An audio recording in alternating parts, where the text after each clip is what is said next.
Greetings and welcome to the Power Gamer Podcast. I'm your host, Mike Dawson, joined by a beleaguered Johnny Paulus. Johnny, what's up? Welcome in. I was literally afraid you were going to die this past weekend. It was rough. It was definitely rough. I had a back-to-back gig Saturday. Now, this is something that I've done it before. I've done back-to-back gigs, but this was like 96 outside and hot and humid. And so as soon as I get there, they want me to set up on like the little side stage. And I was like, no, big tent. There's no way you're going to set me up out there. Not only am I going to bake, there's supposed to be thunderstorms coming in. And they're all like, oh, really? I'm like, oh my God. Oh yes, really. So I play under the big tent. And then sure enough, like huge winds, huge storm. They batten down all the hatches. And so that gig was a struggle, 4 hours outside and then a huge storm. And then I packed my stuff up and went to Poor House and did another 3 hours there. So yeah, I've just been groggy and my voice is not great. It's fine. I have plenty to talk about this week, so I'll take it easy on you. Yeah, no, the whole country, it seems, is melting. Especially you poor fuckers down in Phoenix, in the Arizona area. I was reading this thing online that EMTs were getting calls to treat like second-degree burns from people just falling on the pavement.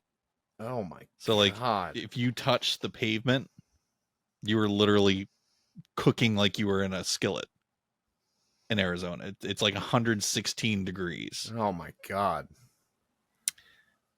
Yeah, there's plenty to think about with all that. There's plenty of things in between as to, I don't remember it ever being this fucking hot. Yeah, no. Nope. You know, but the other side of that coin is, and this doesn't get talked about enough, America, you're doing fucking great. Like our emissions and everything are the lowest they've been in forever. It's not us. So yeah. Keep doing what you're doing. Keep fighting the fight for all things science related and just generally being a better citizen of this planet. But two, to give credence to everyone, because nobody ever seems to talk that the US is really doing good, even though we still have ways to go. It's the rest of the fucking world that's making this summer miserable for your asses. And it's developing countries that, you know, now are finally catching up with us, and they're doing all the same horrible shit we did in the past century. Yeah. And we're going, no, wait, stop. It's really bad. And they're going, well, what the fuck? You guys did it, and now your economy's dope. Yep. So the world turns. We just need these aliens to pan out. We need some alien destruction or some alien technology. Maybe they're really friendly aliens and they're like, guys, we already figured this one out. Here you go. Here's a mystical energy source from the planet Zubar or whatever. Here's a solar panel the size of a deck of cards that will run your entire house on an hour of sunlight. It'll run the entire fucking planet. It's the size of a postage stamp. We're just going to lick it and put it down there in Antarctica. You're good to go. Good to go, guys. Nothing else to worry about. All set. Yes, and the moment they finish that, every major economy will crumble into dust and chaos will ensue, and then they'll come take over the world. That'll be so awesome. Anyway, I really would. Did you watch the thing with the fucking aliens? I watched the whole thing. I mean, it was so good. Like, why aren't more people like losing their shit over this? Well, I mean, my only bit of skepticism that still lingers pretty hard on this one is all of the stuff that's like new is coming from that guy Grush. And every time they tried to dig deeper, he's like, can't tell you in a public setting, can't tell you in a public setting, can't tell you in a public setting. So what it really comes down to is if he's got the juice that he's claiming he has, which he did go under oath and go, this happened, and I'm aware of someone that this happened, and someone else saw photos of this, and they're like, do you have a list of these people? He's like, yes. So if he's got the juice and can back up the stuff that he said, it's pretty incredible. Well, what's interesting is we've already heard everything that was Right. said in this hearing before. Correct. But the point of the hearing was to get it all for those not versed into why this is big news. If he's already come out and said all this, is because this is the first time it's been said in a setting under oath. Correct. Which is a big fucking deal. Like, it's not like TV shows. It's if you say something under oath, it's on permanent record. And if you lie, right, you're fucked. Right. So I think it's very telling.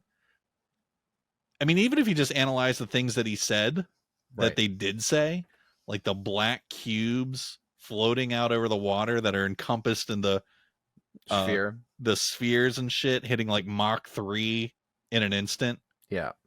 And that and the dude actually said on the record, yeah, we recovered biological remains that were not human. I don't know what else people need to hear. Like, I feel like 20 years ago, the whole world would be losing its shit. Mm-hmm. But for whatever reason, where we're at right now, I think everything just sucks so bad. People are just like, fucking aliens, great. What the fuck else? Well, I mean, but still, though, he didn't come with, like, there wasn't a photo, there wasn't a video. And then he's even said that he has not seen these photos. Yeah, no, he hadn't. But then the two guys on either side of him were like, listen to all this crazy shit. Mm-hmm. So there's something there. There's smoke, dude. There's smoke. I'm not disagreeing with you. I just, I mean, that guy said a lot. Aliens, bro. They're real. And they've been so. here. Boop. Ladies and gentlemen, welcome in. This is episode 127 of your Power Gamer podcast. As always, we ask you to do your part in supporting the show as it comes to you free and ad-free wherever that you are choosing to listen to it. So if you're listening on a podcasting service, perhaps Spotify, perhaps Apple, wherever, leave us a kind review. Or if you're checking us out on our blossoming YouTube channel, don't just comment, you scallywags. Hit that like button. Hit that thumbs up. Consider subscribing so that we don't just keep popping up in your feed because we're talking about shit that you like. It'll keep doing that. You'll be like, oh, yeah, I love these guys. Oh, just subscribe. Just caress that subscribe button. Uh-huh. If you want alerts, great. Turn them on. But if not, just caress that subscribe button. Well, and it's not like we do a ton of videos either. I mean, for the most part right now, it's just the episodes. Not yet. But yeah, my old YouTube channel had some very successful game reviews and things. I need to get back into that because we do give game reviews here on the show. Yeah. But I'd like to give some more in-depth stuff like I used to. But nothing else needs to be said there. Welcome in. We're going to start off this week's episode the same that we start off every week. By first discussing the games we've been playing. Johnny, you have dealer's choice. Who goes first this week? I'll go first. Okay. So I got a notification. Best Buy was having a clearance sale on a couple video games, and one of them was Tales from the Borderlands Deluxe Edition, which comes with both Tales from the Borderlands games. Comes with the new one, and it comes with the original. It was $10, and I had a $5 off because I'm a Best Buy Rewards member. So $5 for both Tales from the Borderlands. Sure. Here you go. And I've now started the first one, and it's just classic Telltale. If you like Telltale games, if you like that style of game, it's right there in line with like the Batman games, the Walking Dead game. It's, it's not blowing my mind, but I'm enjoying it. I like the Telltale games. So I've been playing a bit of that. I am looking forward to the second one because the second one is developed by Gearbox. I'm thinking it's probably going to be at least a little bit different. I don't know. We'll see. But so far, the first one is just classic Telltale, and that's a good thing if you're into those games and a bad thing if you're not. Also have finally figured out my Gotham Knights issue. I know I complained the last couple episodes about it running poorly or crashing. And I just kept hammering away at it and downloading drivers and trying to look into settings and finally figured out what the problem was. All I had to do is limit the FPS to 60. It was running at 144, no problem, but it kept crashing. As soon as I just said you can't go past 60, the game has been buttery smooth, no issues, no crashes, no freezes, nothing. It's been running great. So I didn't get much done in it, but it is up and running. And next time I feel like playing it, I'll put in a couple good sessions on it. Next, Baldur's Gate 3 early access. I had another 2 or 3 sessions with it, and boy, am I excited for this game. Baldur's Gate 3 feels like D&D, and what I mean by that is the sort of randomness of how complicated a simple thing can become when you have a good dungeon master, and Larian are very good dungeon masters. So the amount of times where I mean, the other day I found this tomb, and I went down there and it turned into this big fight. And then after I wiped everybody out, I went to go loot everything. And in the main tomb, I open it up and there's like a legendary weapon and a key. And as soon as I loot them, the entire room explodes. I mean, like gas clouds fill it up, fire blows up, and then it turns to turn-based, where we got to figure out how the fuck do we get out of this room without dying. And so I was trying to like resurrect and try to jump and trying to heal and just trying to get out of the room.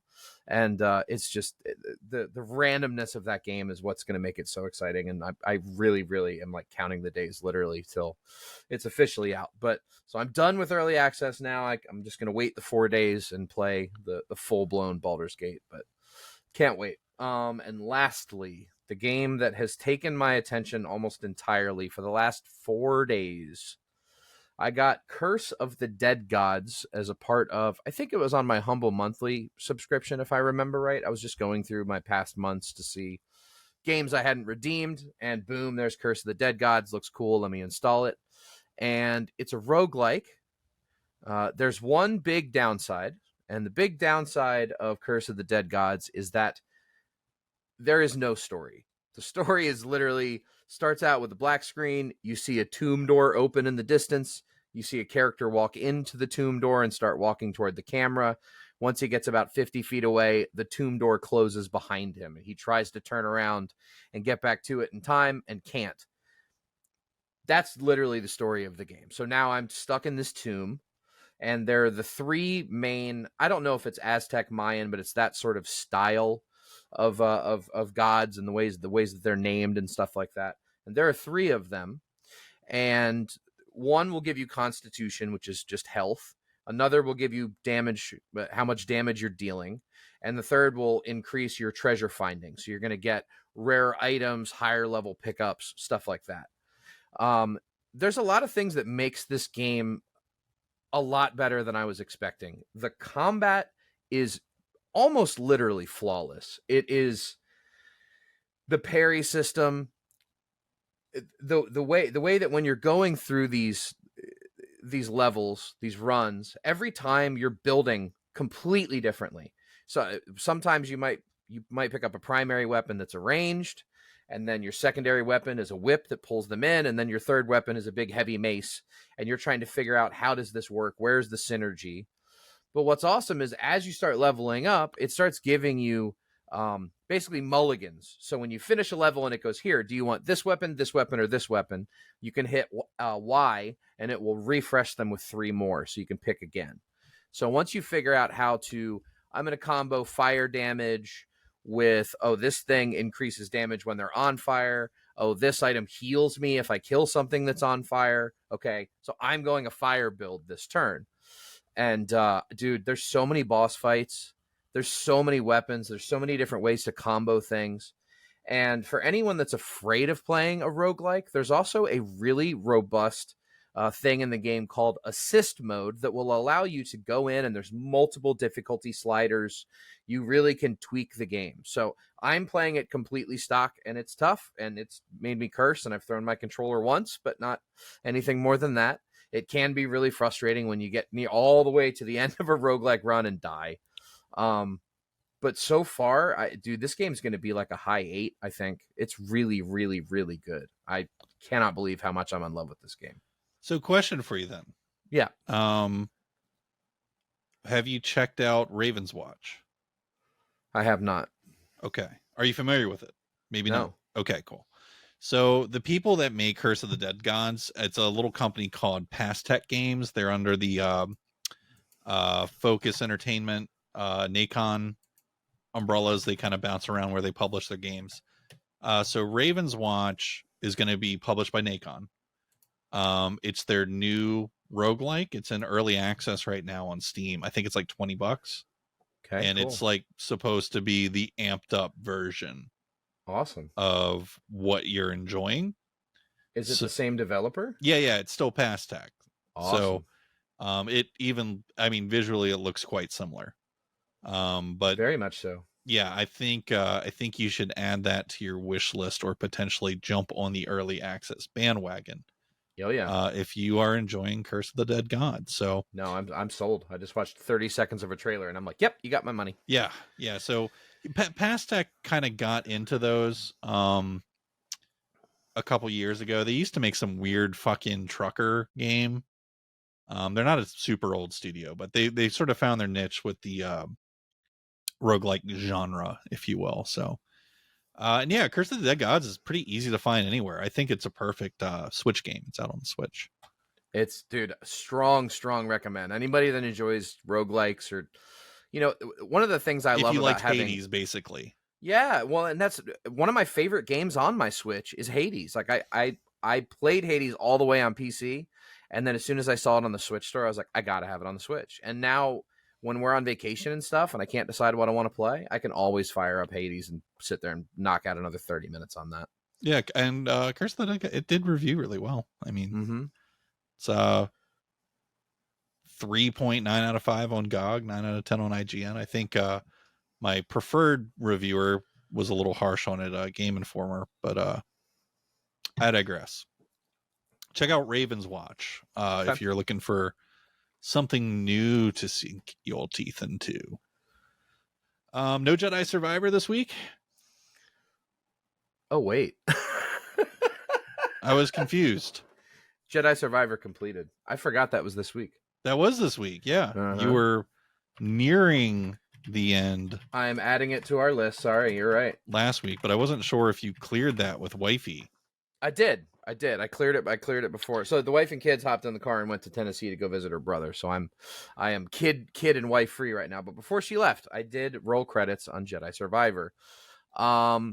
Wow, what a big plot twist in this game. Don't worry, I will keep it spoiler free.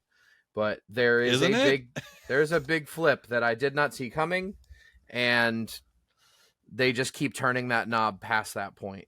And I can't really talk about it without spoiling, so I'm not going to go there. But damn, I got to review this one, huh? Yeah, it's that time. I would say 9.2. 9.2.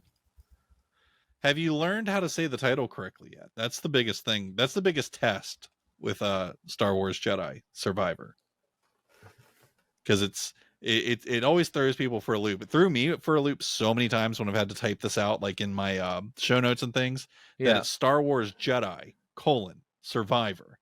So weird, isn't it? Right. Yeah, I gave that game a really succulent rating. Yeah, you did. I gave it a 9.5. So I guess we can talk about it a little bit. I do want to keep it spoiler free. No problem. I thought that this game in every way improved on the first one. Obviously, the things that they were able to do with the story in this one, having already done all that development work in Fallen Order, was a tall task to have to deliver something on top of that. But they completely turned, I feel like, the series on its head with this game, and took the story to places that I was interested in, that I couldn't have ever imagined. The friendships that you build with your team throughout almost the whole entire game. And then something happens that kind of flips everything on its head towards the end. In I would call one of the most unexpected plot twists. Yep. I thought the coolest thing about Jedi Survivor, and I'm not going to spoil how this is presented, but it's Cal's inner conflict with the temptation to use dark force powers. Yeah. My one question to you would be, did you ignore the dark side? Were you like RPing a good Jedi, or did you get a little taste? No, I got a little taste. Yeah. Oh yeah, dude. Yeah. Because that's so open-ended that there's even that kind of, because that harkens back to Dark Forces 2, Jedi Knight, which was really the first game that existed that gave you choice in what you were going to do with your character. If you were going to invest in dark side or light side. Yeah. It's nothing that intricate in Jedi Survivor. But there are like some moments where there's a little bit of player choice brought in, and you can play it clean, or you can be a bit of a dick. And you know what old Mikey D likes to do whenever there's some Sith shit going down. I jump both feet in blind. I'm just yes. So dude, guys, he's seriously, if Mike Dawson is playing a game that will allow him to be good or evil, he will like burn the village full of babies. He will Indeed. go as dark as you can go. Indeed. Yeah, it's so painful how bad I will be when given the choice that my wife doesn't like to watch me play games. She's like, "You're such an asshole." I'm like, just playing the game. Like when I was playing Knights of the Old Republic, she's like, "I can't watch this." It's like, I hate you. Yeah, no, it's bizarre how dark you go in those, man. I'm all about it. All right, so Star Wars Jedi Survivor is cleared, rating of 9.2. So that brings you to, by my tracking, 12 games completed this year, with Chained Echoes falling off of your to-dos last week. Okay, ladies and gentlemen, strap in. It's time for the games that I've been playing this week. I'll try and get through them here in relatively short order, but we do have some interesting things to talk about. Namely some new stuff like the Final Fantasy Pixel remasters. Now, those aren't new, but if you were one of the people that was hankering or waiting for your physical copies to arrive, you probably just got it like I did. And the most intriguing one in the bunch to play to me was Final Fantasy 1. Because Final Fantasy on the NES is a hot fucking pile of shit. It's not great. It has not aged well. It is buggy. It is tough to play. It is tough to deal with. It is a relentless game. So I was very interested to check out the Pixel remaster of it. So I finished it. So I think in total, if you're a seasoned RPG veteran, this game's not going to take you a long time to clear, about 12 hours, maybe somewhere between 10 and 12 hours. Very clean graphics. It's kind of been brought to the early SNES look where things are still blocky, but not smooth like they were in the later years of the 16-bit era. So it looks like, it's definitely higher power than an NES could have handled, but it's very clean looking. The music that's been redone. Now you have the choice. You can listen to the original, 8-bit sound module if you want. Don't do that to yourself. I mean, unless like you're an absolute purist, but at that point, just buy an NES and buy the original game. It's like $30, right? And just do that. With the Pixel remaster, treat yourself and listen to this beautiful score that has been, I mean, probably one of the better things about this remaster was the updated music, in my opinion. Game runs great, looks great on, a modern screen in 16:9. It is still relentless. If you are not a seasoned RPG veteran, or you don't just love turn-based combat, you might struggle a little bit with this. I mean, some of the old systems and things that we now take for granted, were not implemented in this game. for example, when you level up your characters, you do not regain your health. You do not regain your MP. You just became more powerful, but Right. you didn't magically get healed and rested. The classes, it's when you first open up the game, it's like, pick your classes, pick everybody's name, and it doesn't tell you what the fuck's going on. So, your default party is warrior, thief, white mage, black mage. Run with that if it's your first time playing through the game. There's all sorts of crazy shit you can do in Final Fantasy 1. Of course, the white mage challenge is alive and well. Okay. You will have a bad time, but if you can beat the game with a party of 4 white magi, you're the shit. That's still a thing. So I created my party, and it was me, Amy, my cat Hermes, and my dog Rogue, who of course was the thief. And we just ran through and very mechanically sawed down every fucking foe in the game, which is the way to play it, because as soon as you get overpowered in Final Fantasy 1, you are a wrecking ball that will only get nut checked by the final boss, Chaos, because he's still tough as nails. Right. But the game's great. It's looks beautiful, runs perfectly. If nothing else, this is the one that needed the treatment the most. Check out Final Fantasy 1's Pixel Remaster. I will be hopping into the rest of the series, but I am going to take a little bit of a break because it's 6 games that are all long. I just killed the shortest one. Yeah. Final Fantasy 2 is like a 20 to 25 hour thing, and the black sheep of the series. So we'll be having an real Final Fantasy 2, not Final Fantasy 2 that's actually Final Fantasy 4. We can talk about all that at a later date. What's your you got a score for it? I didn't think scoring a game that was released in 1987 originally was appropriate. Okay, fair enough.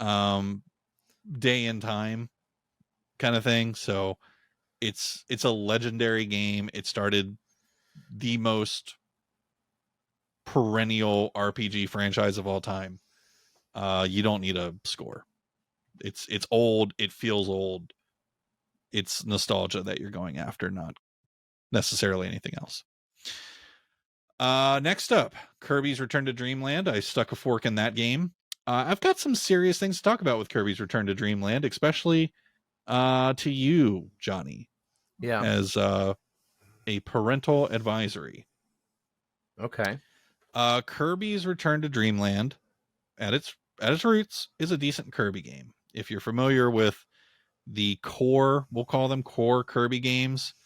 So kind of running back in time, think games like Epic Yarn, think games like Planet Robobot, most closely related to Kirby Superstar for SNES, I would say. Yeah. Kirby's Return to Dreamland is a classic Kirby game and has great couch co-op. Mostly great. The gameplay loop is the same as it ever was. It's a fairly easy, straightforward game. There are cool portal worlds where you have a Fortnite-style wall closing in on you that's pushing you to platform as fast as you fucking can to get some of the unlocks. It's got a decent little twist about midway through the game, and overall satisfying boss fights. The game runs great, looks great, really cute, good Kirby game. So far we have a solid foundation. Yeah. The person who made this game does not have fucking children. Parents, Okay. if you have an only child, this is a great game to buy them. If you have 2 children who are going to try and sit and play this game together, just burn your house down instead of buying the game, because that's what's going to happen. So there's a major design issue in this game, specifically when it comes to children, but even as 2 adults, me and my wife played this game, sitting and experiencing this game, there were some moments that I was like, man, this is really kind of not fun for one of us at any given point in time. So several times in the game, you'll defeat like one of the midway bosses in a large level, and they'll drop like a souped up version of one of the abilities. So think the sword. You know, normally you get the sword, you can do a couple attacks, whatever. But when you pick up the souped up version, a giant sword that takes up the whole fucking screen pauses all the gameplay and swipes all the enemies and fucking destroys everything. And there's variations for that for like the hammer, for the magic wand, all sorts of stuff. You're going to catch why this is a problem right away here, Johnny.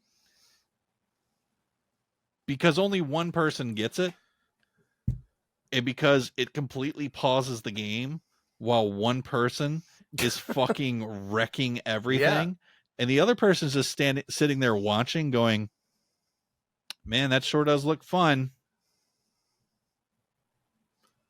Wow. How about that? So put that into the context of children playing a game, and I they'd be swear screaming at to each other. Christ, the first time one kid picks up that power and the other has to just sit there and watch for like, it's not like you do it twice and it's done. It goes on for like fucking minutes. You run with that ability through the rest of the level. It has like a timer on it, but it would take fucking 5 minutes for the timer to run out on these abilities. Oh my God. So one kid's just sitting there going, "This is awesome. I'm fucking destroying everything." And what's the other kid gonna do? Bitch, moan, cry, all of it. It's like this. You're not wrong. It's like whoever designed this game is either doesn't have children and didn't think of that, or they have children and they want your children to murder you. So Kirby's Return to Dreamland, unfortunately, like that one sticking point, I think is a pretty big deal. Yeah. And because it happens so frequently in the game. So Kirby's Dreamland, it's still quality, but if you're playing it with someone, you'll catch what I'm saying right away. So Kirby's Dreamland holds up in single player. It holds up in co-op too, but you need mature people that can deal with what's happening, or can sort out taking turns with the big power-ups, or one person just doesn't care. So Kirby's Return to Dreamland, otherwise great, but because of that, I am rating it at an 8.0. Didn't have my heart to knock it into the 7s, but it was tempting. Next up, I completed 3 games this week. That's 2. The third game I finally got out of my backlog. Many of you will be excited. Doki Literature Club. This is historically known as one of the most sick and twisted, fucked up games of all time. And I was glued to my screen the entire time. I absolutely couldn't put it down. I literally beat it in one sitting. It's great on the Switch. It's best on PC, for certain spoilery aspects that I won't get into. But the game breaks the fourth wall with regularity. On the surface, it appears to be a dating simulator. Do not, under any circumstances, let your children anywhere fucking near Doki Literature Club. I'm not kidding when I say it has stuff that will be tough for adults to handle watching. Damn. Okay? Like it's not a joke. It's not a joke. If you've played the game, you know what I'm talking about. And if you haven't played your game, I've probably piqued your interest. But I swear to fucking Christ, if you let your children touch that game, Child Protective Services is going to unparent you. Do not do it. I'm watching the YouTube trailer, and it just, other than the fact that it's described as a horror game, it doesn't, there's nothing. They put these warnings all over it. I'm telling you, it's not bullshit. Wow. Okay? You do not want your children coming anywhere near this game. Part of the delivery of the game is the guise of what it is. And even having that thought in your head will not interrupt what the game's trying to do. You will still be fucking floored. So Doki Doki Literature Club, it's an all-time great, all-time classic. It is absolutely worth playing. That being said, it can throw you into a mental asylum. So it's not for everyone. It's very not for everyone. And it's a 7.0 because it's good. To me, it's better than that personally. But you need to be careful with this one. You literally need to be careful with it. But play it if you're not a bitch. But it's next up. Now you got me curious. You should play it. You should 100% play it, Johnny. Okay. I'm sure it's cheap as fuck over on Instant Gaming. I'm sure it is.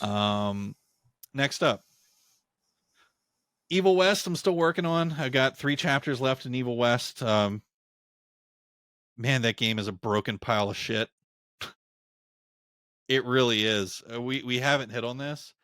That game, when you go into the menu, like when you pause it and go into the menu, all it tries to do is blow up your console. I don't know why. Okay. But something about pausing the game and going into the menus, it's like you could start a timer, and in 30 seconds, if you haven't gotten done whatever business you needed to get done in the menu, the game's going to hard crash. This is on PS5. So preliminarily speaking, I get very annoyed by games that have glaringly obvious, easy to detect technical issues that if it was tested properly would have so easily been found. And not to mention, this game's been out for a minute. I bought it on super sale. And I'm just constantly running into the bug buzzsaw. Did you have the one where, like, when you do the like blink towards an enemy and then you go to punch them, where your dude would fly like 300 feet up in the air and then slowly descend back down to the ground and take no fall damage, and then you're just back. But you do this. It's been happening to me and Mandy fucking constantly. You take off like the Rocketeer. And it's like, I'll just like see her out of the corner of my eye. And yeah, it's like she Dragon Ball Z like blinks up a mile into the air. I'm just like, the fuck? No, I never had that. Dude, maybe it's a console thing. This game is a broken pile of shit.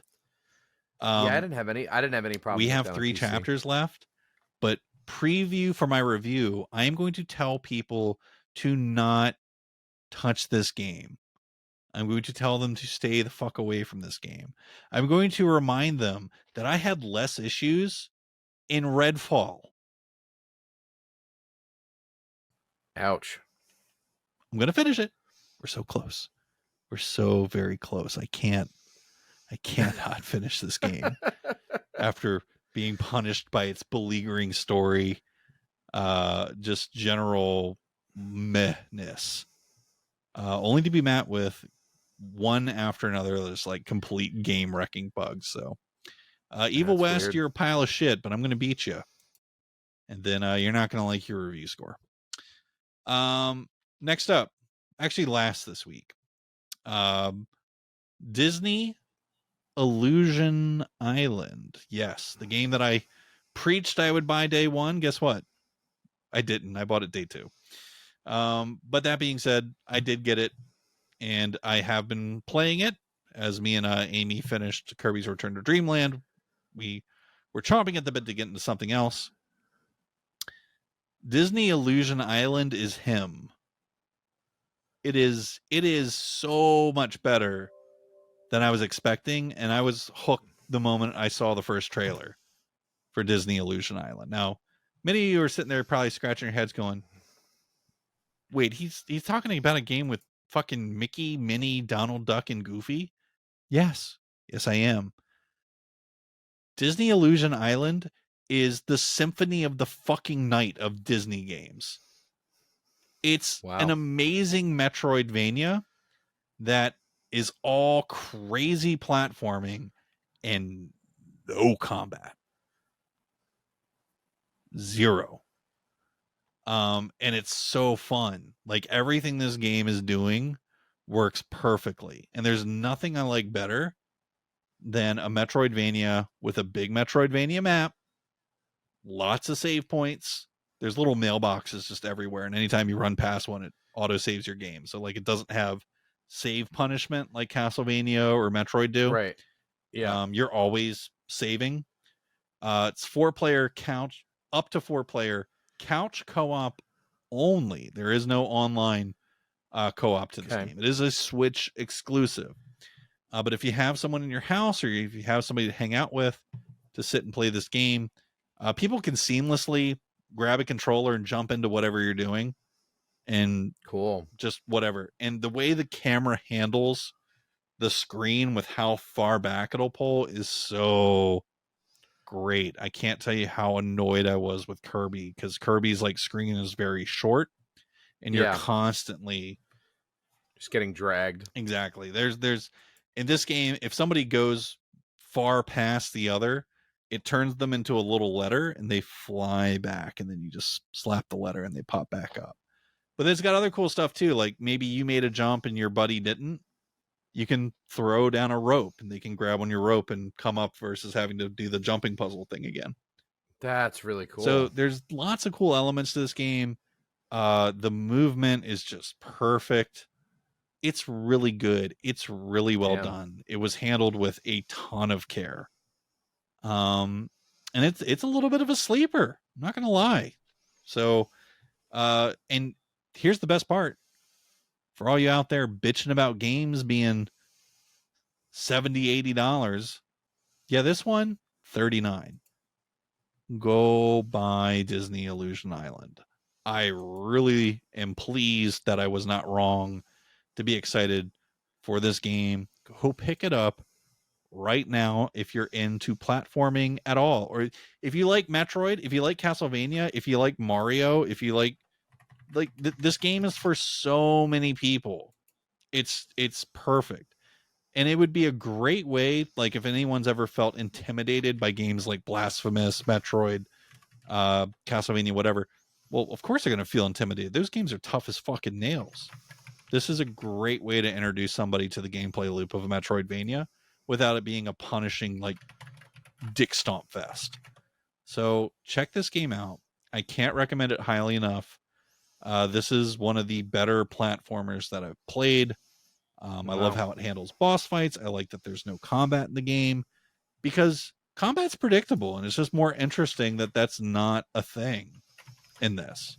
You have to use your wits a little bit more. So check out Disney Illusion Island. It's much better than I expected, and I am very pleased to report that.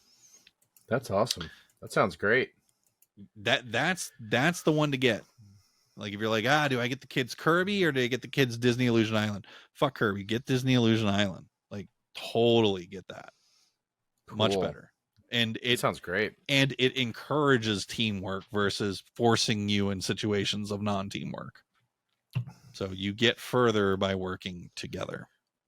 Yep. No, any couch co-op game that will allow one person to hit the other person, my boys cannot play. Yeah. They will just beat the crap out of each other. Oh, and in Kirby, there's friendly fire. So, oh my god, yeah, done. Get it out of here. Yeah, whoever made it does not have children, or they do, and they're just a sick bastard. Sounds about right. Yeah. All right. Next up, that wraps the games that we've been playing this week.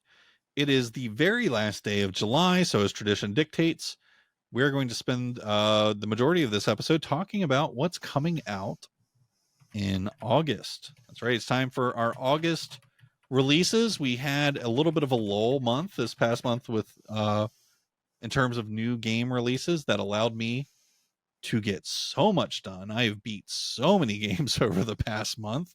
I'm up to 29 games completed this year, so I'm feeling a lot better per my usual standard, we'll say. I'm catching up. I'm getting a lot of stuff out of my backlog. But we do have some games coming out in August that I need to get ready for. At the top of the docket, one of the biggest game releases of the past 5 years is finally going to make its way to just PC. So console players, you can relax. It's going to come to you later. But Baldur's Gate 3 is making its way to PC this week on August 3rd. So that's a Thursday release then for Baldur's Gate 3. So, Johnny, everyone listening to the show knows that you are massively excited for Baldur's Gate 3 going into its full release. However, any final thoughts pre-release or any concerns about the full release as it's right here on our doorstep? I believe that you are muted, sir. That or your voice is that gone. I believe they pushed the release date up. So when they do that, that means they really know that it's well. They done. pushed up PC and they pushed back correct console. I think PS5. Yeah, and they actually have not announced a release date for Xbox yet. Yes, they're one of the ones that directly said the Xbox Series S is giving us some problems. Yes, which is interesting because I don't know. At least observing, it doesn't look that different from Divinity 2, in my opinion. Oh, it's way prettier than Divinity 2. But even with Divinity 2, which was also ported to the Switch, and it's an uglier version on the Switch, do you really buy that they can't put it out on a Series S, or do you think they've just made a creative decision not to? I think they need time to release it to a point where they're happy about it, and I think they know that that's just going to take a little bit more time. Do I think it's going to come out on Xbox? Yeah, I do. I just think they'll figure it out. Indeed, yeah, I can't see this game not ending up everywhere at some point. Yeah, I think it's going to be on everything, and I think it's going to review extremely well. Do you know offhand if this game is day one optimized for Steam Deck users? It does play on Steam Deck, okay. Yes. I don't know if it's day one optimized, but it will run on a Steam Deck. Fair enough. I would imagine so. That seems like a very Steam Decky kind of game. Absolutely. But no, I mean, anybody that's into like really deep turn-based RPG games, this is more of the tactical sort of go here, go there, but it's full-blown Dungeons and Dragons. So it's Dungeons and Dragons classes and subclasses, and it's going to be a big boy. It's a real big boy, and I can't wait. Yeah, I was watching something today that Maggie Robertson, it has one of the main roles in the game, is one of the villains. She, of course, was the voice for Lady Dimitrescu in Resident Evil 8 that everyone was so sweaty for. So she's back in Baldur's Gate 3. So if you had a raging hard-on for tall lady in Resident Evil, well, guess what? There's not only bear fucking in this game, she's in it too. So that might draw more people over than the bear fucking. Yes. The highly detailed bear fucking, yes. Next up on August 8th, survival city builder Gord makes its way to PS5, Xbox Series X and S, and PC. Now, this game's kind of, I don't know, I don't feel like it's made a ton of noise, although I think it's a pretty cool-looking game. I am intrigued that it's a new release that's just coming to the next-gen consoles. And unlike many of the things that we're going to talk about, many nicer projects that are being released on even the old beleaguered Xbox One, Gord is just coming to PS5, the current Xboxes, and PC. It looks like a survival city builder. It has some cool vibes to it. Bad window of release, in my opinion, coming out on top of Baldur's Gate 3. So not really sure what the decision making behind that was, but I digress. Johnny, any thoughts on Gord coming out this week? I mean, yeah, this looks like my type of game. I'm just waiting to see what the review scores are, but it does look very intriguing. much more hyped, WrestleQuest also comes out on August 8th. Now, WrestleQuest is coming to PS5 and 4, Xbox Series X, S, and 1, Switch, which is where I will be playing it, and PC. Now, WrestleQuest is a super cool looking game. It's sprite art.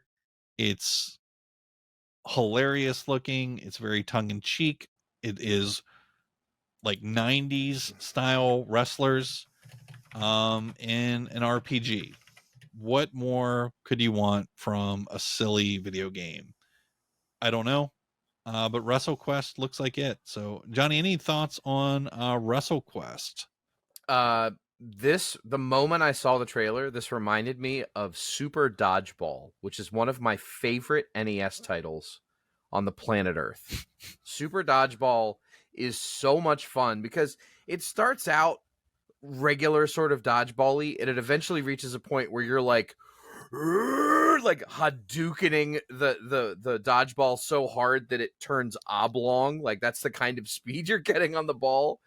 And WrestleQuest just looks like that. It looks like over the top wrestling pixel art. It looks awesome. I'm absolutely pumped on this. Yeah, one of the things I was kind of wondering, like curious about with WrestleQuest is like it doesn't like just kind of use the likenesses of a lot of late 80s, 90s wrestlers. Like, it's fucking them.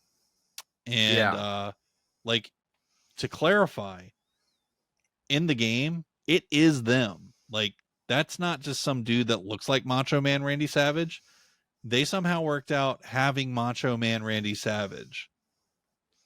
But he was called Muchacho Man in the trailer. In their game. Are you saying? Yeah, so if you go to their actual website, so WrestleQuest.com, okay, and just kind of read through their first, like their main page, kind of quarter way down, it'll say your idols await.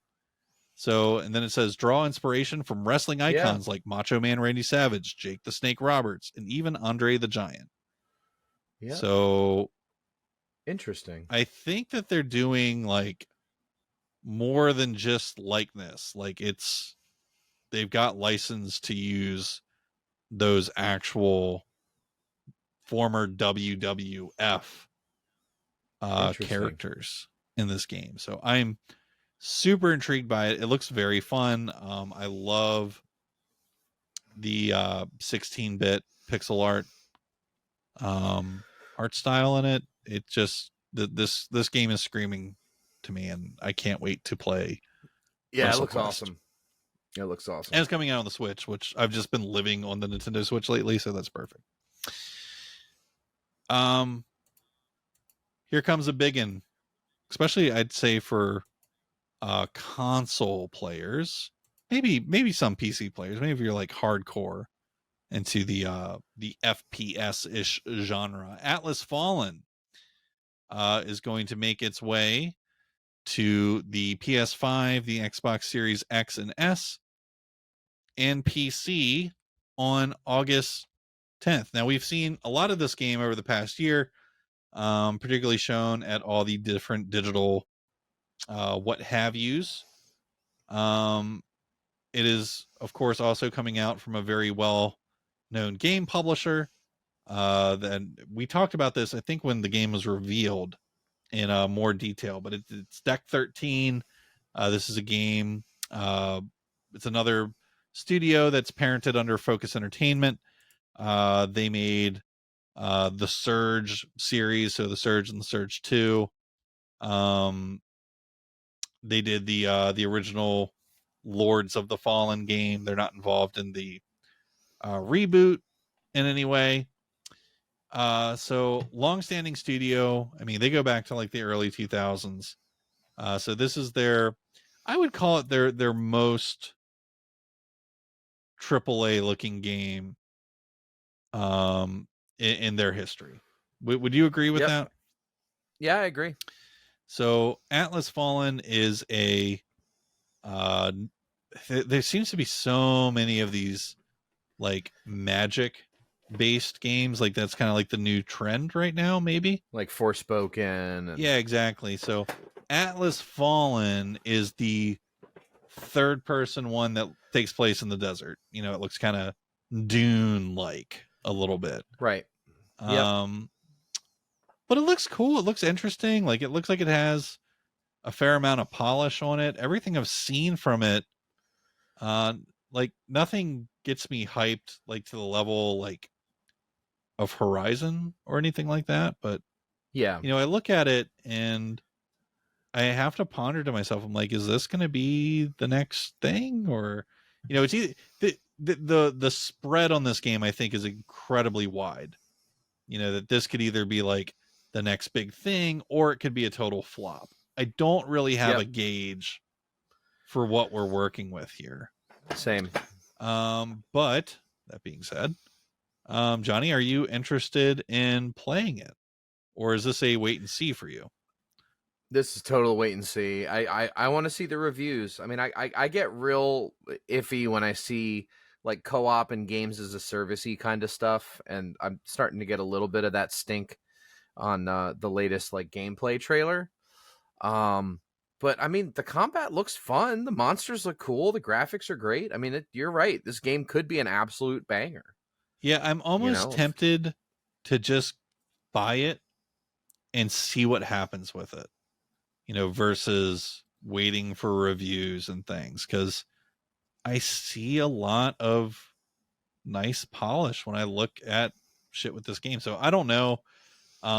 It's definitely a wild card, in my opinion, as to whether this game is going to be just okay, if it's going to be a giant pile of shit, or if it's going to be like legitimately great. I really have no pulse for it, but it looks intriguing. I mean, if they pull it off, they could have another Remnant. You know, they could have another game like that people come back every time you make a sequel. Yeah. I threw this game on here because the series has been quite a thing for a while. Moving Out 2. Now, this is a hilarious game to play with your friends. Yeah, because part of the joy of playing Moving Out is just breaking fucking everything and fighting with the obtuse control scheme, the intentionally obtuse control scheme. Fun game series. You probably own it for free from any number of promotions that have occurred with it. But Moving Out 2 coming out on August 15th. Now, Johnny, you might entertain using that game as punishment. If your boys misbehave, you can make them and play that game as punishment. Yeah, that's a perfect example of what you were talking about. Like, my kids have tried to play that game, and it didn't last. I wouldn't think so. Yeah. Let go of the couch. I think I would rather like have adult friends over and get fucking hammered and then play that. Yeah. Game. That'd be a fun 4-player game. Absolutely. But schmammered. Yeah. Yeah. I don't think it'd be as fun if we were all like taking it very seriously and completely sober. That game comes out August 15th on the PS5 for Xbox Series X, S1, Switch, and PC. Next up. Some of you look forward to this game every single year. Millions of you do. And I'm sure not one of you listen to the show. So Madden NFL 24 is coming out August 18th on the PS5 for Xbox Series X, S1, and PC. Have fun with your foosball. Next up. Johnny, you didn't have anything to say on Madden, right? You're not like a closet Madden fan, are you? No. Okay, I didn't think so. Next up, Texas Chain Saw Massacre makes its way to PS5 for Xbox Series X, S1, and PC, also on August 18th. Not gonna lie, this game looks like it's unnecessarily packing some heat. Do you agree? The trailer looks great. I mean, like this looks like it might be the best of the horror escape games like the online Dead by Daylight, Friday the Dead by 13th. There's a Daylight's lot such a of piece games of like shit. that. People just love it though. There's a big audience for those type of games, and that's why they keep making them. But no, this one, I mean, dude, super polished. It looks really good and brutal. It's yeah. extra brutal. Now, what I think is interesting with this game is that it's being, it's being worked on by Sumo, who, if memory serves correctly, Sumo Digital was bought by some Chinese thing a few years ago. I don't remember who, but it might have been Tencent. I can't really remember. But they've made some pretty big games. You know, they did for Sony the Sackboy: A Big Adventure. They did Crackdown 3 for Microsoft. They did Little Big Planet 3. And so they've definitely been given their license to do presumably whatever the fuck they want. And yeah, it's Texas Chainsaw Massacre.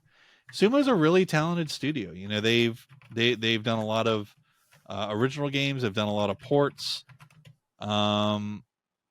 They're pretty big. So that in and of itself is kind of why I put this on my list of interest, is because not because I think a Texas Chainsaw Massacre game is what the people really truly want in 2023.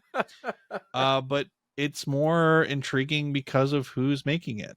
It's a really big studio that's made exclusive games for the two of the three biggest consoles, and they have a long history, and they typically aren't terrible. Right. And this is completely different from anything that they've done before. So I guess if you like games like Dead by Daylight or Outlast Trials, and want something different to do, this would be the game for you to check out. Johnny, anything to add about Texas Chainsaw Massacre? No, I mean it looks very polished. It looks like a lot of fun. I'm curious to see how this one reviews. I will be eagerly anticipating watching. I will address you directly, Intrinsic.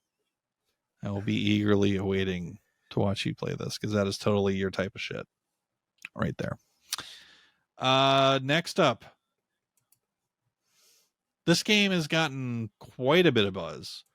The EA published Immortals of Aveum, coming to PS5, Xbox Series X and S, and PC on August 22nd. So this is an interesting game. This is the first person wizardry shooter game that looks ridiculously polished. This game reeks of money. It does. Very clean looking. Lot of hype, a lot of marketing dollars into this. Johnny, do you think this is EA's next big thing? We'll see. I mean, this I don't. I feel the same way about this as I do the Atlas Fallen. It's like I feel like this could be a huge, or it could be another Forspoken, where it's like, wow, they missed the ball. They missed it. You know. Fair. I'm a little bit more confident in this game than I was Forspoken. Yeah. Definitely more confident in this game than Forspoken. Yeah. And I'm certainly more confident in this game than Atlas Fallen. There's not much to say about Ascendant Studios. They were put together to do this.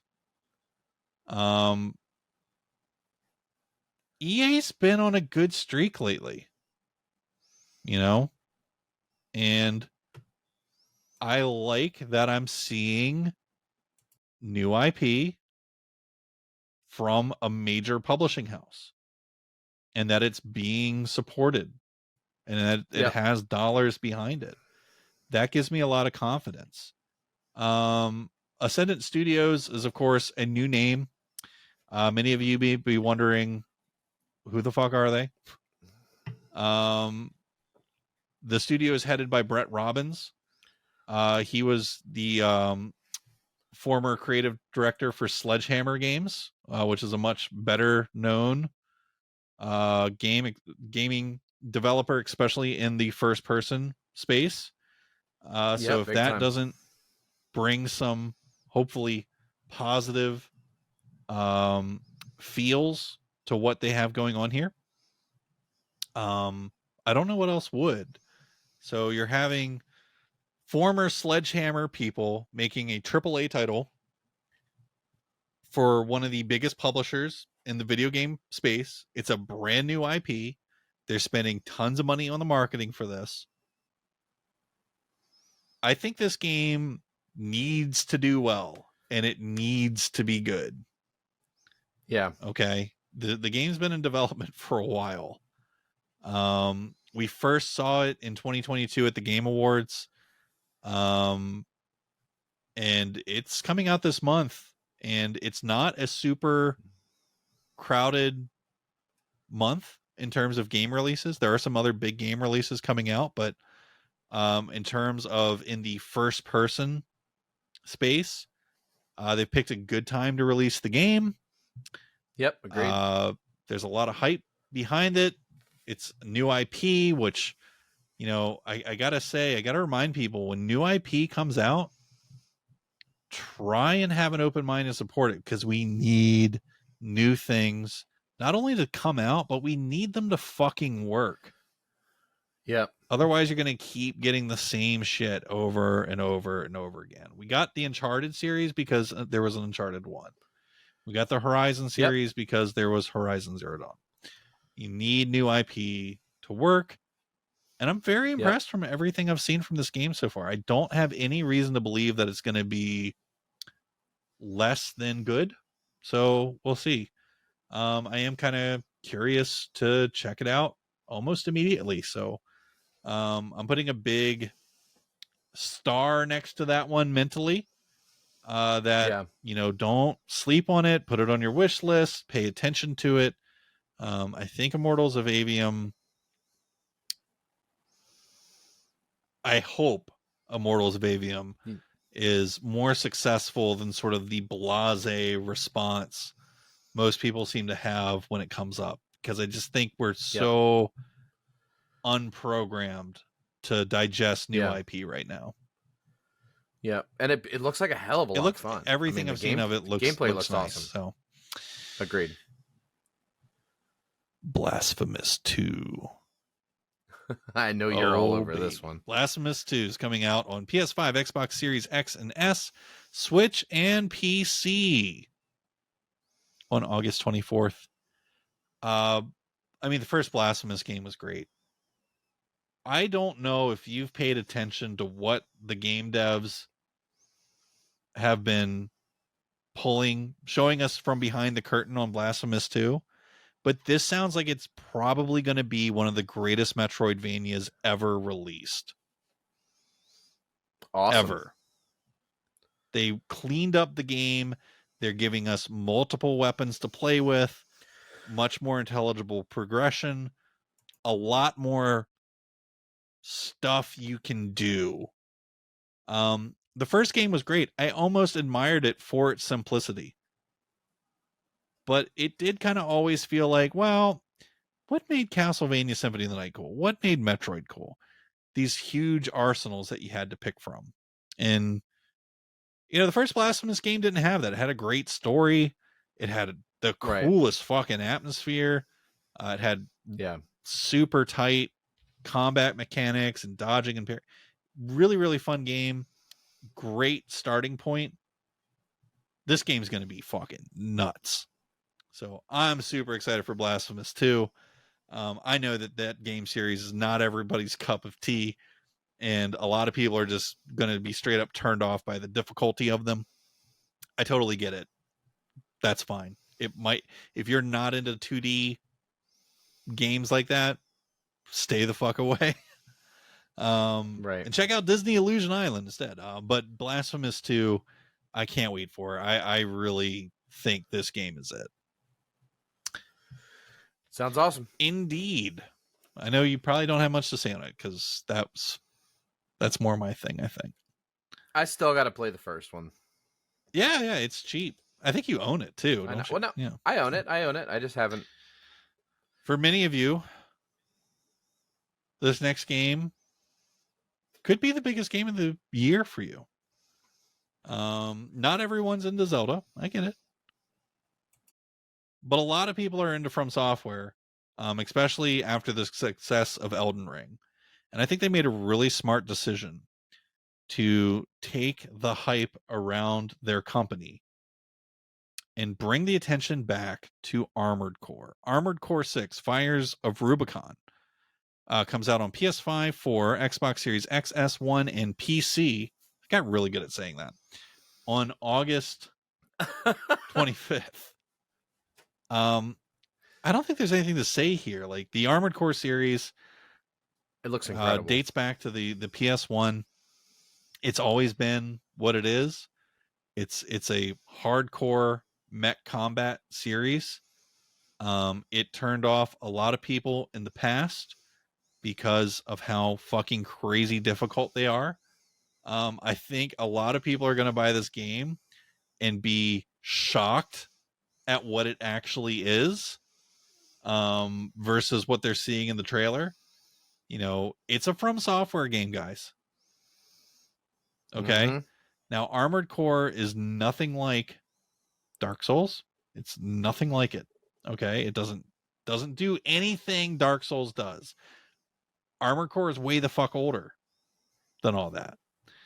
And it's a different kind of challenge. Armored Core tests your actual abilities and your means to customize and trick out your mech and make work whatever you rolled with. You do have to spend a lot of time in these games tweaking and fiddling and tuning and then execute with what you've built. So for every player, that game experience is completely different. And that's why they're fucking awesome. So when you get Armored Core, don't expect us to sit down and start blowing everything up and that you're going to have like this easy walk in the park from start to finish, where no, that's not what they are. Thank God. Right. They're actually challenging games that you have to learn and you kind of have to live in for a while. So I can't wait to get my hands on this game. I think it looks like it is going to be one of the best games of this year. Very excited for Armored Core 6. I've got many of the old games in my collection, which when this game was announced, guess what their value did? Don't try and buy Armored Core games right now, guys. You kind of need to wait like 5 years. Yeah. Johnny, anything to add on Armored Core 6? The trailers look incredible. I mean, I have no history with Armored Core, but the fact that From Software is on this, I'm intrigued. I do want to. I think I might want to check this one out on PC. Another huge game release. Sea of Stars comes out on PS5, 4, Xbox Series XS1, Switch, and PC on August 29th. This looks like perhaps the seminal JRPG experience of this year, at least in the traditional sense. We have Final Fantasy 16, which in the tradition of Final Fantasy, it breaks tradition. But Sea of Stars, in terms of the purist, in terms of people looking for the old school turn-based experience, I mean, this game looks fantastic. We're both very excited for Sea of Stars. I know this. Looks like a masterpiece. I can't wait. Day one purchase. Yeah, I've take my money. I have stayed away from the demos. I've stayed away from everything other than the announced trailer. I am trying to fly blind on this.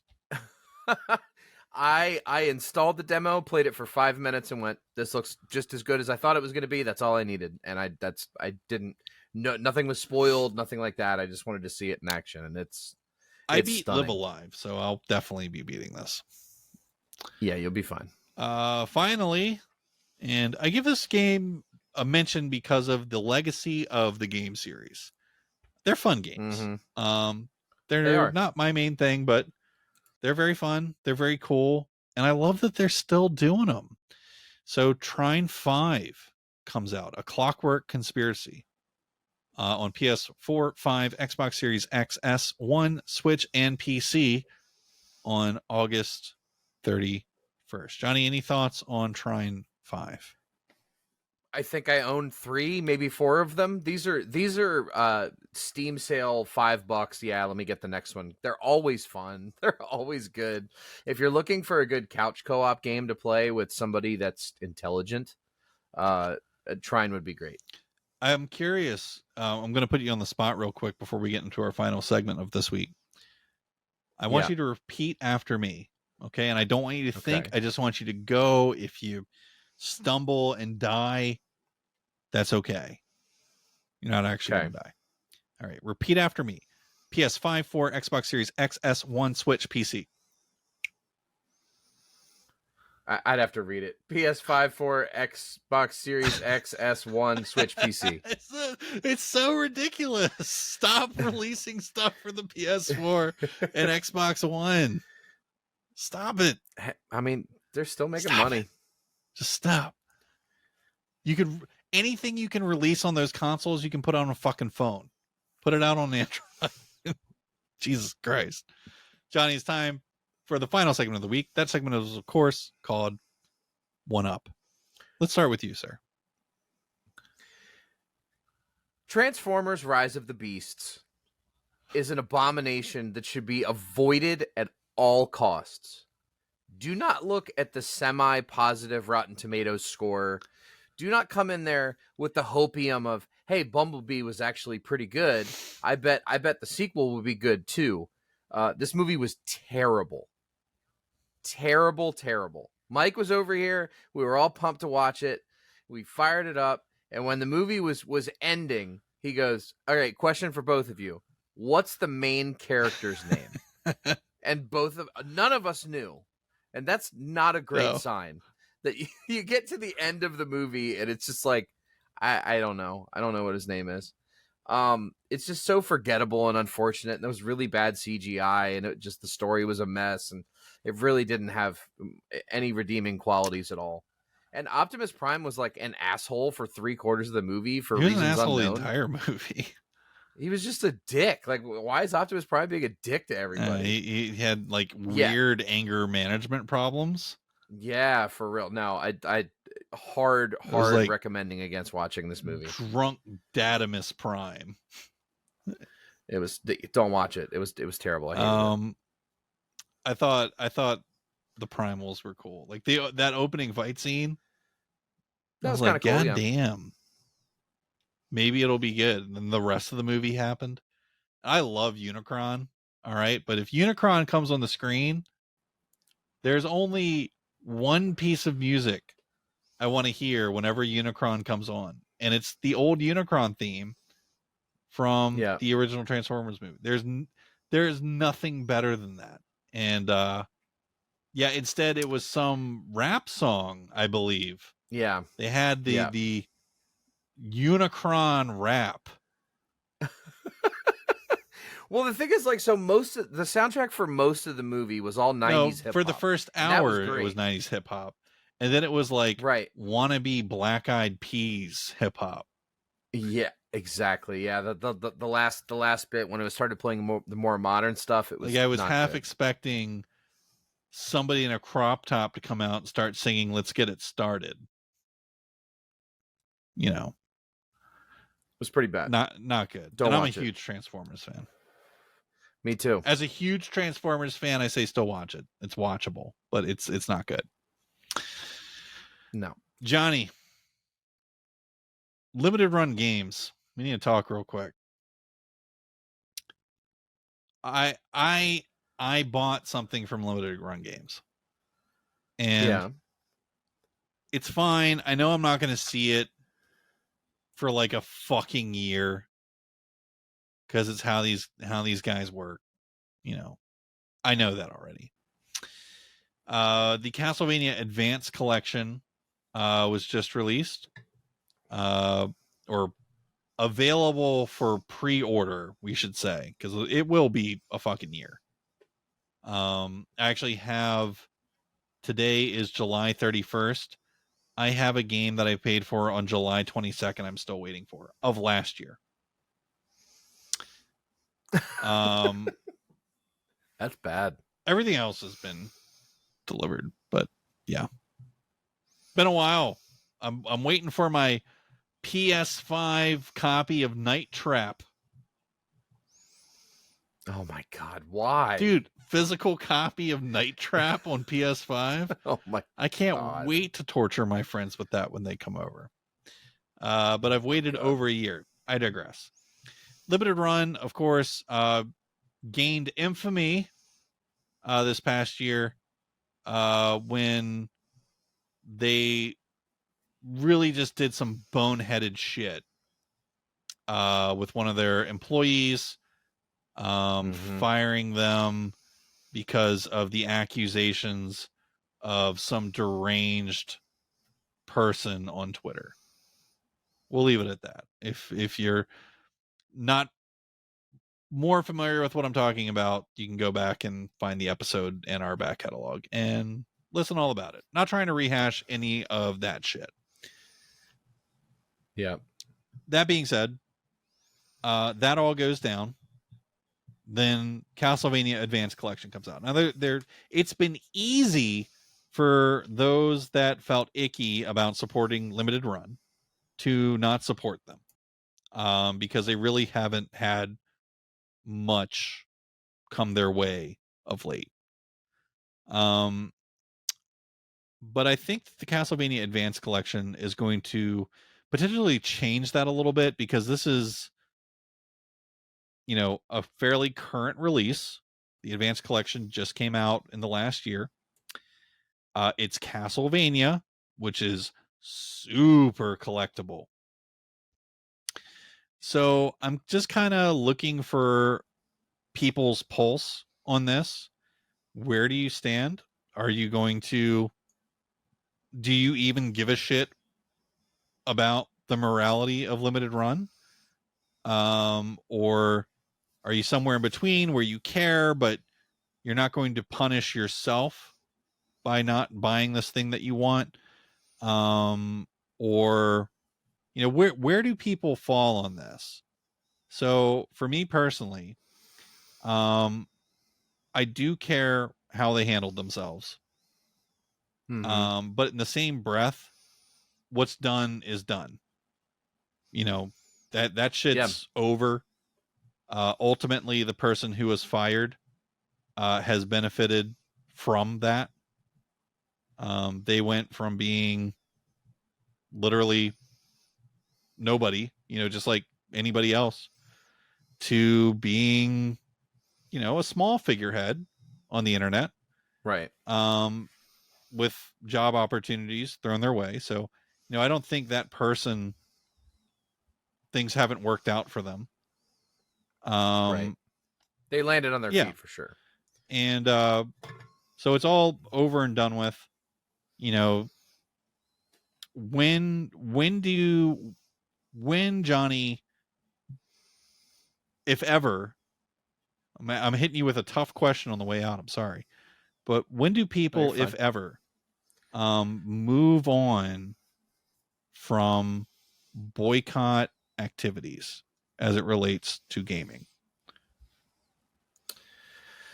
I don't know. I really don't know how to answer that question. I mean, as far as like where I land, I think I'm similar to you. I don't like how they handled it. Didn't make me feel great. But if there was something on there that I really had to have, I would still order it. It wouldn't stop me. You know, I'm not at boycott territory at all. If they had a product that I really wanted, then I want that product. And I feel like it's probably where most of us land. Yeah. I I mean, people tried to boycott Hogwarts, and it sold like Oh, crazy. it's the best-selling game of the year, if I'm not mistaken.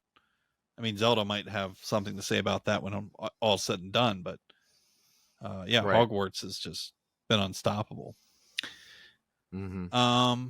Yeah, I think as it pertains to limited run games, there's so many other things to be pissed off with them about, other than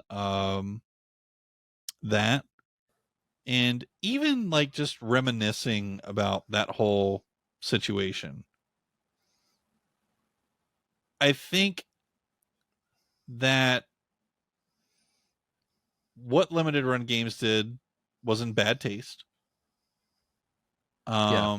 What the person did that caused the whole situation, because of Hogwarts, you brought that up. That's what made Carolyn a target, was Yep. Hogwarts. So internet troll goes digging in their Twitter account and genuinely does pull some horrible shit that Carolyn said. Yep. So I think because everybody gets so polarized on, oh, it's something about a trans person, so now it's am I on the right or am I on the left? And everybody charges for their sides and stops listening to anything because now it's a right left Yep. thing, and everybody talks about the right and the left because that's how people are in 2023. That they forget some details about what went down, and it's like, yeah, the whole situation sucked. Kara wasn't not in the wrong. She wasn't. She can say that she was, but like, no, that was pretty insensitive what you tweeted on the internet. Yeah, it was to nobody because at the time nobody was paying attention to you or your account. Right. But you still did it, and then it's equally shitty that the brony police came after you and did what they did. And then it was shitty that Limited Run didn't have your back and conceded to a mob of 5 people. Right. And they got their dick slapped super hard to where they had to disable content on the whole situation was a fucking shit show. Yeah, everything about it was a shit show. And so, it's not one of those things where when I look back on it, I go, oh yeah, Limited Run is really evil. No, they were trying to handle catering to people who can't be catered to. Well, and it was an overcorrection. Absolutely. But what do you do in 2023? And I think what people are learning is there are people that you cannot cater to. There are people that no matter what, you will not make happy, even if you're doing the right thing or what they would interpret as the right thing. So I think the whole situation sucks. I think Kara's right to still be angry about it. I think she is. Yep. But I think if Limited Run puts out something that you want, if you can't get past that little blip it in time, that's okay. But I don't know that it's a huge issue. I completely they agree. didn't really do anything heinous, if you will. They fired someone. I'd say Limited Run came out worse for the wear in that whole situation. Totally, yeah. It's like at some point you got to look and say, I think they learned their lesson and everybody needs to move on. You see it happening with who is it now? Still Bud Light, I guess. Still them. They're laying off hundreds of employees because their earnings have dropped 25%. So because they made a can for a person, and then it went nuts. So it's like this kind of shit pops up all the time. What do you do? How do you fix it? How does Bud Light fix that? How does Limited Run fix what they did? Limited Run, you thought would have appeased the angry people by just going, nope, fired, but it totally blew up in their face. So what do you do? It's like you're damned if you do or damned if you don't. And they didn't even have a hand in creating that situation. It's not like someone at Limited Run said, "Hey, do this." It's somebody on their own personal account made a post and then made it about Limited Run. So, I thought that was an interesting one to revisit because I know a lot of people are going to be thinking about that again with this Castlevania Advanced Collection. So just do whatever feels right, but don't over analyze things either. Yep, agreed. Ladies and gentlemen, that wraps up this week's episode of the Power Gamer Podcast. We will, of course, be back again next week with another great episode for you to enjoy. Until that time, I'm Mike Dawson. And I'm Johnny Paulus. Next time. Take care. Catch y'all on the flip-flop. Yeah!